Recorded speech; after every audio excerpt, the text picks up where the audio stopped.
Kita telah mendesain sedikit wireframe untuk layout bento yang sedang tren, dan juga ini adalah pengimplementasiannya yaitu dari Pak Albert Einstein, dan ini decoding hanya dengan HTML dan juga CSS. Kira-kira gimana caranya? Let's go.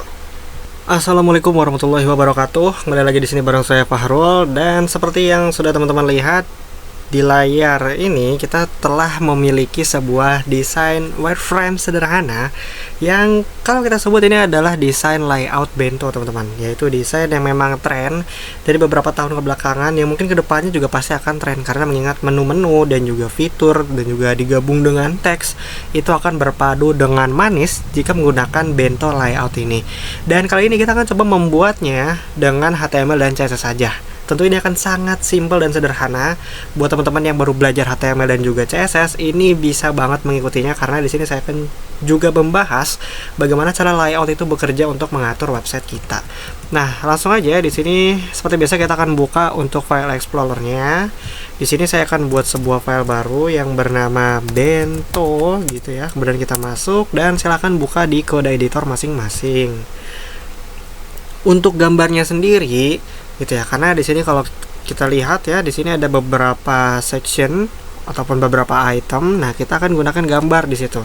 Temanya kali ini kita akan gunakan Albert Einstein gitu ya. Nah, di sini kita sudah buka ya untuk mungkin kode editornya. Kalau teman-teman mau pakai Sublime Text maupun kode editor lainnya itu boleh banget, tapi di sini saya sangat sarankan, highly recommended for use Visual Studio Code for our code editor for this tutorial.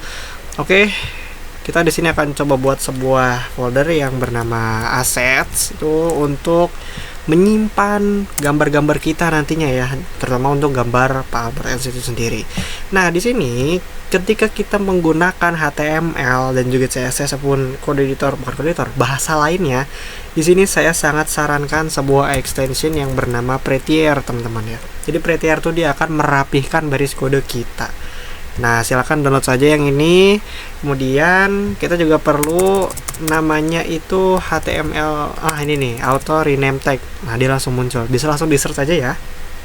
Jadi ketika kita mengedit untuk tag yang ada di pembuka, contohnya sebelah sini, maka tag penutup akan teredit juga, teman-teman. Jadi nggak usah ribet-ribet ngedit tag pembuka dulu baru kita edit tag penutup, nggak usah ya ribet. Kemudian extension terakhir di sini ada yang namanya live server. Ini saya sangat amat suka dengan extension live server karena apa? Ketika kita yang menggunakan HTML gitu ya, kita otomatis akan save kemudian reload page-nya ataupun reload website-nya. Dengan menggunakan live server, kita nggak perlu repot-repot reload lagi karena ketika kita save di project kita, maka di website juga otomatis terupdate. Silahkan install terlebih dahulu. Oke, jika 3 extension yang sudah saya sarankan tadi itu telah diinstal, selanjutnya jika teman-teman mau pakai tema yang sama gitu ya, yaitu Albert Einstein gitu, silahkan download saja. Nanti link keperluannya saya taruh di deskripsi video ini. Nah, di sini telah saya ubah untuk nama filenya, sudah saya rename. Jadi di sini ada Albert 1, Albert 2, Albert 3, Albert 4. Gunanya ya supaya di pemanggilan HTML-nya itu jauh lebih mudah ketika kita baru mentah-mentah download, itu kan pasti namanya random ya. Jadi di sini sudah saya selaraskan. Kemudian teman-teman bisa drag and drop di bagian sini ya, di folder assets. Oke, jika sudah, kita akan coba buat HTML-nya terlebih dahulu. Di sini saya beri nama index saja, teman-teman bisa namain ini whatever you want. Oke, kemudian di sini kita cek ya. Oke, sudah benar ya. Di sini Albert 3. Kemudian saya akan buat juga untuk si CSS-nya. Di sini saya kasih nama style.css and you can rename this whatever you want. Oke, kemudian di HTML kita akan coba mulai mengcoding di HTML-nya. Di sini ada shortcut maupun snippet yang bagus banget ketika kita menggunakan HTML. Sini saya coba perbesar terlebih dahulu, yaitu tanda seru, teman-teman. Enter. Nah, otomatis akan dibuatkan sebanyak ini. Untuk title-nya akan saya ubah jadi bento, dan di sini kita tes dulu aja. Di sini akan saya beritahu keunggulan dari live server. Nah, kalau teman-teman lihat di bagian pojok kanan bawah sebelah sini, itu ada menu Go Live. Nah, ya, klik to run live server. Teman-teman boleh klik aja, nanti akan dibukakan ke web browsernya. Kalau semisal belum muncul ya, menu Go Live tadi silahkan reload saja kode editornya, yaitu Visual Studio Code, kemudian buka lagi, nanti dia akan muncul.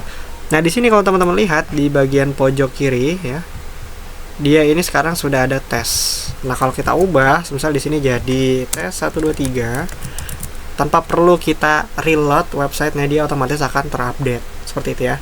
Nah by the way, jika kita menggunakan live server, di sini kan menjadi IP ya, bukan localhost lagi. Tidak masalah, no problem. Oke, kita akan kembali ke pembelajarannya. Di sini kita boleh close. Kita akan coba bedah untuk desainnya terlebih dahulu.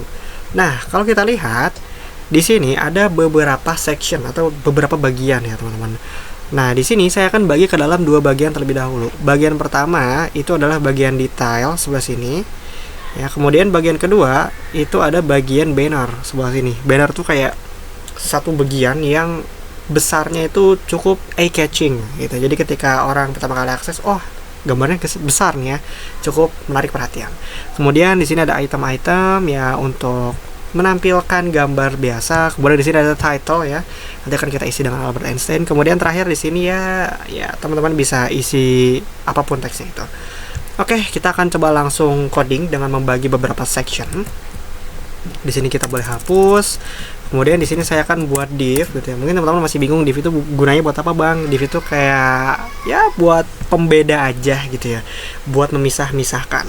Nah, di sini kita akan coba kasih nama ya. Kita kasih kelas dengan namanya grid container. Karena kita akan menggunakan layout grid nantinya ya. Nah, container, mungkin teman-teman di beberapa dokumentasi sering melihat container gitu. Sebenarnya container itu apa? Container tuh sesimpel ya, ketika kita ingin membungkus suatu komponen atau elemen di HTML, kita bisa menamai apapun, tapi umumnya gitu ya, orang-orang pakai itu container untuk membungkusnya gitu ya. Nah, kemudian di sini akan saya bagi ke dua bagian ya.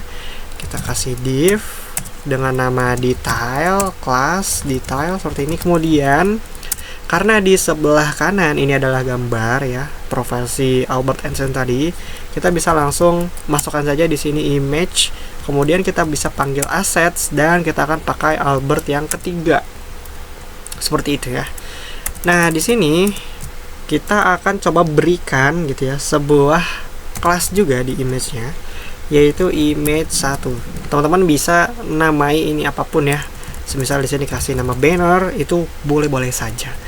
Nah, kemudian di dalam detail, kalau teman-teman lihat di sini kan ada beberapa hal yang cukup kompleks gitu yang perlu kita setting di layoutingnya. Di sini kita tes saja dulu gitu ya, tidak masalah gitu. Kita akan setting dia belakangan gitu ya. Nah, di sini kita save terlebih dahulu aja. Kemudian nanti websitenya akan menampilkan gambar Albert Einstein dan di sini ada teks kecil. Tidak masalah. Kita akan coba berikan style basic. Di sini jangan lupa kita akan link terlebih dahulu untuk si CSS-nya, pakai yang ini. Ya, sesuaikan nama filenya. Di sini saya kebetulan nama file CSS-nya adalah style, href-nya di sini style. Silahkan disesuaikan saja. Nah, selanjutnya kita akan coba mengedit di bagian style CSS ya, teman-teman. Di sini kalau teman-teman lihat, di sini itu gambarnya tidak mentok gitu ya, tidak mentok kanan kiri. Kita perlu melakukan reset pada style tersebut. Caranya itu gampang banget, kita cukup panggil bintang ini, kemudian kita kasih kurung kurawal gunanya untuk mereset keseluruhannya ya, teman-teman. Kemudian di sini akan saya reset untuk paddingnya jadi 0, begitu juga dengan marginnya jadi 0. Nah, dengan ini website kita akan kembali seperti basic banget gitu ya, no style apapun itu. Oke, kemudian di sini kita akan coba berikan sedikit setting pada body kita ini ya, dengan menggunakan display flex. Di sini kita tulis terlebih dahulu ya, nanti akan saya jelaskan. Kemudian dengan width itu 100%. Jangan lupa kita kasih height yaitu 100 ph. Kemudian untuk justify content ini sudah pasti center, dan juga align items di sini juga pasti center. Untuk background color gitu ya, di sini kita akan berikan sedikit warna putih ya. Di sini teman-teman bisa pakai F0 gitu ya untuk warna putih. Kemudian untuk text color di sini akan saya berikan warna hitam, tapi yang enggak terlalu hitam. Nah, seperti ini. Di sini kita boleh save dulu, otomatis gambarnya akan seperti ini ya. Oke, menarik ya. Sekarang gambarnya udah ke tengah. Nah, sini kita bahas sedikit tentang display flex ataupun layout ketika kita menggunakan flex. Flex itu umumnya dia akan berorientasi sejajar, teman-teman. Jadi kasarannya kalau misalnya di sini kita lihat bagian detail ya dengan bagian banner itu kan sejajar ya. Dia itu baris lah ke kanan kiri. Nah, default dari flex dia itu sejajar kayak gini, teman-teman. Tapi kita juga bisa manfaatkan untuk ke bawah, yaitu settingnya column. Nanti akan kita bahas juga. Nah, kemudian di sini untuk width-nya 100% itu menandakan bahwa lebar ya, lebar komponen kita itu 100% artinya full ya dari kanan kiri. Kemudian kalau teman-teman lihat di sini ada height 100 VH itu menandakan bahwa website kita memiliki lebar yang satu layar gini ya. 100 VH itu artinya teman-teman bisa lihat di sini nanti ya. Di sini ada kalkulasi-kalkulasi dari nilai-nilai yang bisa kita gunakan di CSS seperti itu. Kemudian di sini justify content center dan alignment center ini gunanya supaya meletakkan komponen kita itu di tengah ya. Kemudian untuk background color nih ya, untuk backgroundnya color ini untuk teksnya itu sendiri. Nah, selanjutnya di sini kita akan coba melakukan setting untuk grid container kita, teman-teman. Grid container itu yang ini ya. Pastikan untuk namanya ini jangan sampai tertukar, typo ataupun salah karena nanti desainnya tidak akan muncul. Di sini kita perlu deklarasikan lagi untuk si width-nya ini menjadi 100%. Kemudian untuk height-nya di sini kita setting auto saja karena dia akan menyesuaikan dengan komponen kita di kemudian hari gitu. Kemudian untuk display-nya baru di sini kita pakai grid, teman-teman. Nah, kemudian di sini kita bisa kasih grid template columns 3 FR dan juga 1 FR. Di sini kita tulis dulu ya, nanti akan saya jelaskan. Kemudian di sini kita kasih gap 5 pixel saja cukup. Kemudian di sini kita kasih paddingnya 2 rem dan juga mungkin 8 rem supaya kanan kirinya tuh lebih ada ruang. Sekarang kita kasih place item ke center seperti ini.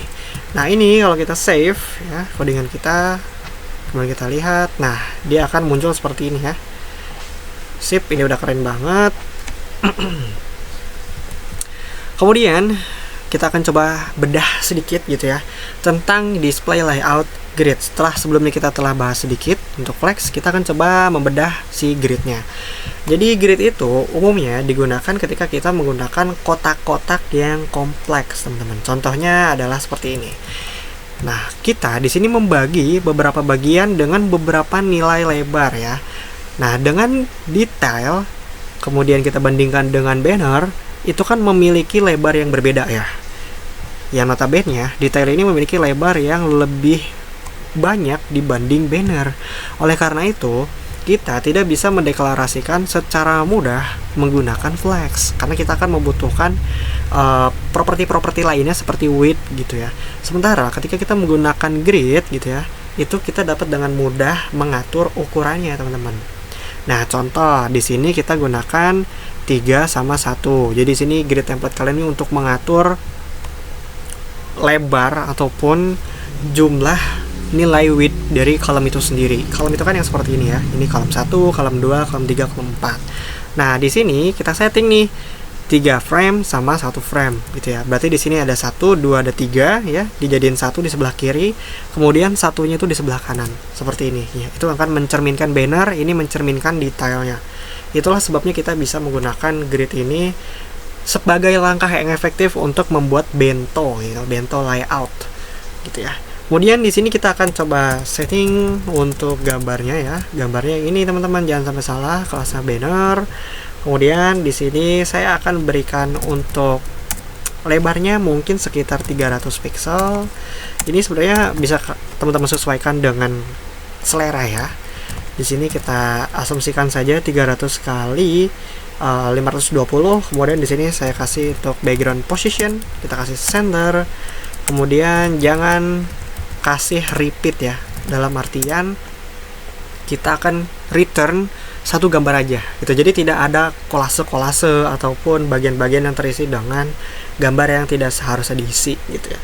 Kemudian di sini kita kasih object fit yaitu cover. Jangan contain, kita cover aja ya. Kemudian di sini kita kasih border radius senilai 20 pixel. Oke, di sini kita return terlebih dahulu atau kita save, nanti saya bahas untuk lebih detailnya. Oke, seperti ini ya. Nah, fungsi dari border radius sebelah sini teman-teman, dan juga cover gitu ya. Kalau cover ini tuh menandakan bahwa dia itu harus menyelimuti satu wilayah yang telah kita tetapkan. Wilayah yang mana bang? Yang 300 dan juga 520 ini. Kemudian border radius dia itu tuh menentukan seberapa lengkung tepi-tepi dari komponen kita. Nah, di sini nilainya 20 pixel. Teman-teman bisa sesuaikan dengan selera masing-masing gitu ya. Kemudian di sini position center ya, untuk menentukan bahwa posisi Pak Albert ini tuh ada di tengah-tengah kita, teman-teman. Seperti itu. Oke, next kita bisa masuk ke bagian detail sebelah sini. Kita akan coba inputkan terlebih dahulu atau kita coba generate bagian-bagian di detail tuh ada apa aja sih gitu ya. Di sini kita coba breakdown dulu desainnya. Untuk bagian yang banner ini sudah done. Kita akan next ke bagian detail ya teman-teman. Nah, di sini akan saya bagi lagi menjadi dua bagian. Bagian atas, section atas, dan juga bagian section bawah. Gini ya. Oke, langsung kita eksekusi. Kita akan buat sebuah div lagi dengan nama section gini. Sip. Kemudian kita akan buat sebuah teks ya, yaitu Albert Einstein gitu ya. Sorry kalau misalnya ada typo. Kemudian di sini kita coba buat juga untuk image-nya ya. Di sini sudah pasti kita ambil dari aset. Kemudian saya mau pakai Albert 2 saja. Kemudian di sini kita berikan untuk kelasnya menjadi item. Di sini kita duplikat saja untuk shortcutnya ataupun tombol kombinasi keyboard untuk shortcut ke bawah gini ya. Teman-teman bisa gunakan Shift Alt sama tanda panah bawah. Nah, kemudian di sini kita tinggal ganti aja nih jadi Albert 1 gitu ya. Ini Albert 1 JPG. Sip. Pastikan untuk extensionnya ini jangan sampai salah ya. Kalau misal di sininya JPG ya, teman-teman harus JPG juga, jangan sampai JPG. Nanti dia nggak bisa ke return. Oke.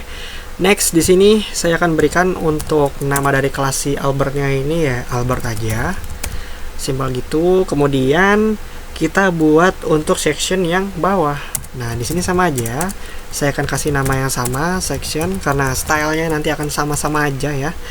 Di sini kita akan coba panggil untuk image lagi ya, assets. Kemudian di sini akan saya gunakan Albert yang 4 karena dia belum dipakai. Kemudian kita akan coba berikan di sini kelasnya yaitu item lagi supaya stylenya sama gitu, karena nanti kita coba berikan sebuah style CSS yang dapat digunakan berkali-kali seperti itu teman-teman. Kemudian di sini untuk namanya ataupun teks-teks yang random itu ya, teman-teman bisa isikan apa aja ya di bagian sini. Di sini kita gunakan span lagi. Saya akan coba generate 10 kata ya, lorem 10, enter aja. Kemudian di sini akan saya berikan untuk kelasnya ya, yaitu deskripsi seperti ini, DSC gitu. Oke, saya rasa segini cukup. Ataupun di bagian gambar di sini nanti saja ya, supaya perubahan dan juga teman-teman bisa memahaminya lebih dalam lagi. Di sini kita save terlebih dahulu dan kita lihat. Nah, seperti ini. Ini masih acak ya karena belum kita setting untuk ukuran gambarnya. Oke, mari kita setting ukuran gambarnya. Sekarang kita bisa pergi ke style CSS lagi dan kita akan coba setting untuk bagian detailnya terlebih dahulu. Seperti ini detail, kemudian kita gunakan displaynya lagi flex ya. Nah, bedanya flex direction ya, sekarang kita gunakan yang column. Gitu, setelah sebelumnya ini kita gunakan yang row gitu ya, flex yang row seperti ini karena dia defaultnya ke samping. Sekarang kita akan susun dia ke bawah. Nah, kalau teman-teman lihat sekarang dia jadi seperti ini nih, ke bawah. Tapi ini belum begitu kelihatan karena memang masih begitu besar ya gambarnya. Kita akan coba setting terlebih dahulu. Untuk height-nya set, biasanya kita gunakan 100% aja ya teman-teman. Kemudian untuk justify content ini penting supaya konten kita tuh ke tengah. Dan kita kasih sedikit gap ya, yaitu spasi sebanyak 30 pixel seperti ini. Nah, baru di sini kita akan coba setting untuk si sectionnya teman-teman. Di sini kita gunakan display yang sama yaitu display flex. Kemudian untuk flex directionnya kita gunakan yang row. seperti ini. Sebenarnya ketika kita tidak definisikan row, dia otomatis akan settingnya ke row karena by default dia adalah flex directional row. Kemudian untuk width-nya di sini kita setting menjadi 100%. Kemudian kita kasih gap-nya supaya konsisten ya, kita kasih 30 pixel juga. Seperti ini. Bagaimana kalau di sini kita save terlebih dahulu? Nah, di sini layoutnya sudah tertata sedikit ya. Nah, sudah jadi lebih baik. Kemudian kita akan coba setting untuk mungkin kita setting itemnya terlebih dahulu ya, yaitu si gambar-gambarnya tadi. Di sini saya setting untuk width-nya itu 250 pixel supaya kotak ya teman-teman, karena desain kita di Figma tadi itu bukan Figma ya, Canva gitu ya. Nah mungkin teman-teman ada yang nanya kenapa desainnya nggak di Figma bang? Ya sebenarnya Figma ataupun Canva kan tujuannya sama ya untuk desain. Jadi ya terserah, kalau kalian mau pakai Figma boleh, mau pakai Canva boleh. Karena di sini temanya adalah wireframe aja, sesimpel itu. Jadi kita gunakan Figma aja yang mudah. Kalau yang kompleks-kompleks, ada yang desain segala macam, itu baru kita gunakan Figma nanti. Kemudian seperti biasa di sini kita boleh copy aja ya sebelah sini, karena settingannya sama teman-teman. Pastekan saja di sini. Nah, yang beda hanya ukurannya. Nah sekarang kalau kita save. Nah, sekarang udah mulai kelihatan nih ya untuk si layoutnya sudah mulai cakep gitu kasarannya. Di sini saya coba besarkan dulu ya supaya kita lebih enak melihatnya. Di sini saya akan coba style untuk teksnya ya, si Albert ini namanya. Seperti ini. Untuk font size-nya saya akan mungkin 4 rem cukup. Kemudian saya nggak mau setting dia itu width-nya full, saya akan batasi jadi 200 pixel saja. Begitu juga dengan height-nya menjadi 250 pixel. Teman-teman bisa sesuaikan dengan keinginan teman-teman masing-masing. Sini saya berikan flex agar apa? Agar kita bisa menggunakan properti align items teman-teman. Seperti ini. Jadi dia akan disetting ke tengah. Nah, seperti ini. Setting ke tengah dan juga besar gitu ya. Nah, teman-teman bisa tambahkan juga di sini ada namanya align text ya. Kalau nggak salah tuh. Text align. Kebalik ya mungkin. Nah, text align di sini saya kasih N supaya dia tuh jajarnya ke rata ke kanan gitu teman-teman. Lebih keren lah kasarannya. Seperti itu. Jadi Albert mungkin cukup untuk menggunakan teksnya. Kemudian di sini saya akan setting sedikit untuk deskripsi ya, yaitu si gambar ini ya. Deskripsi yang ini nih. Kemudian kita akan coba berikan sedikit font size yang lebih besar. Sebesar 2 rem, kemudian width-nya juga saya nggak mau mentok ya, cukup 250 pixel saja. Nah, teman-teman lihat di sini sudah bagus ya. Hanya saja di bagian gambar ini tuh belum begitu lebar seperti gambar yang telah kita desain di Canva tadi. Nah, kalau teman-teman lihat, kalau desain di Canva ini kan lebar ya, dia memakan 2 kolom. Nah, kita bisa deskripsikan hal tersebut di sini teman-teman, langsung aja gitu ya. Kita kasih spasi, kemudian di sini kita kasih style ya. Kemudian di sini kita kasih width. Teman-teman bisa edit width-nya tuh sebenarnya bebas. Di sini saya akan kasih 480 pixel saja. Sekarang desain kita akan jadi seperti ini. Gitu ya. Dan ini sudah sesuai dengan ya simple bento layout, yaitu trend dari layout HTML CSS untuk website yang telah kita buat di video kali ini. Nah, semoga video ini bisa bermanfaat buat teman-teman, terutama buat yang lagi belajar styling, layouting di HTML CSS basic. Jika teman-teman punya pertanyaan maupun request konten ke depannya, bisa komentar saja di bawah. Wassalamualaikum warahmatullahi wabarakatuh.